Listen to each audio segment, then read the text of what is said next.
Today, we're uncorking the story of a wine that has absolutely taken over the world.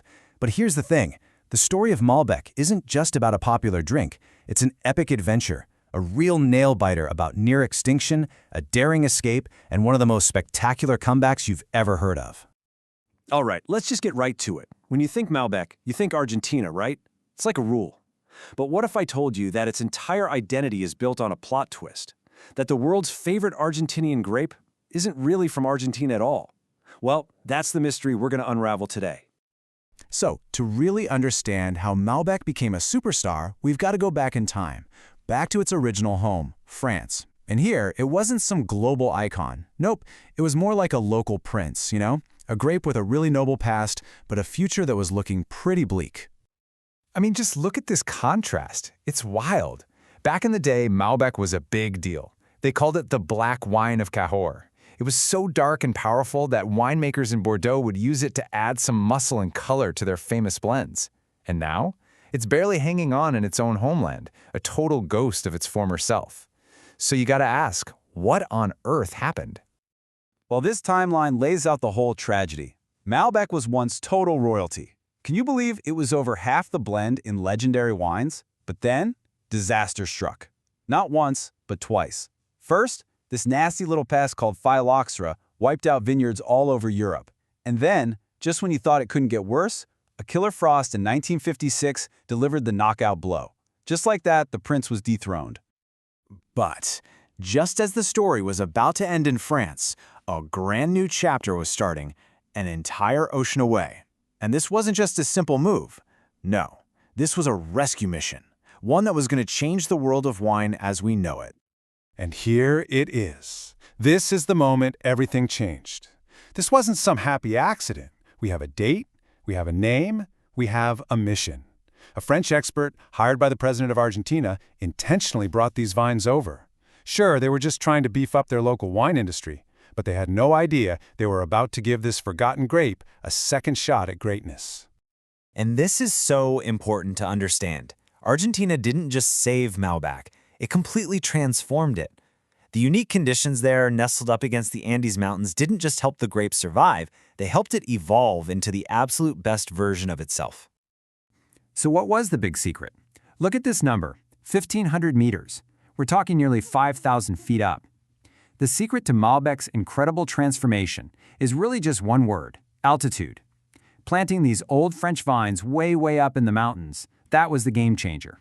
So, why does that matter so much? Well, it's kind of the perfect setup. All day long, you've got this intense, direct sunlight that ripens the grapes perfectly, making them juicy and full of rich flavor. But then, at night, the temperature plummets. Those cold mountain nights lock in the grape's natural acidity, which keeps the wine feeling fresh and lively, not heavy. You get the best of both worlds, power and elegance. And get this, even within Argentina, it's not all the same. Malbec is a master at showing you where it came from. In a slightly lower, warmer area like Luján de Cuyo, you get those classic, rich Malbecs with plum and chocolate flavors. But you go even higher up into the cooler Uco Valley, and the wine changes completely. It becomes more elegant, more floral, with brighter red fruit flavors. It just proves Malbec isn't a one-trick pony. Okay, so we've covered the history, the incredible comeback, the science, but what does all of that actually taste like? What's in the glass that makes everyone fall in love with it?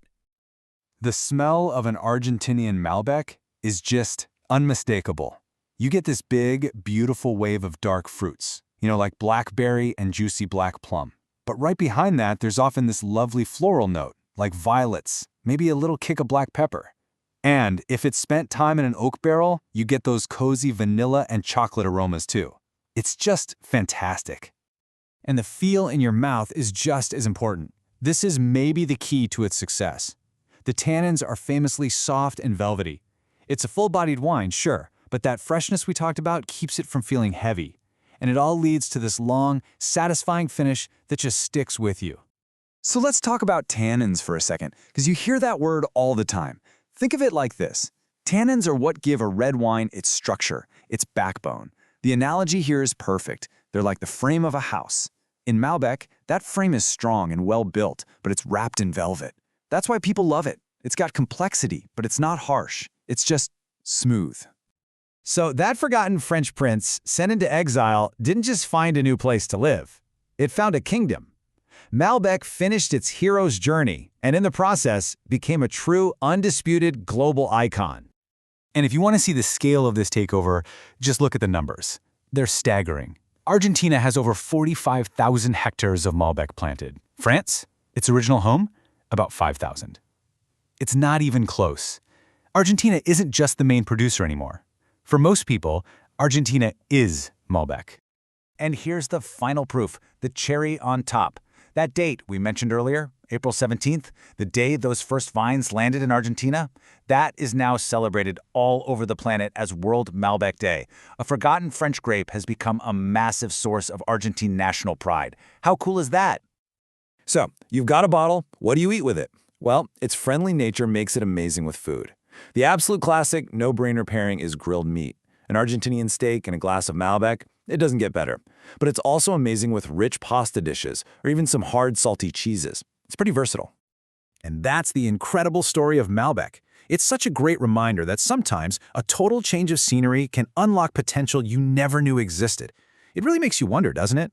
With thousands of other grape varieties out there, what's the next forgotten prince just waiting for its own great escape to become the next king?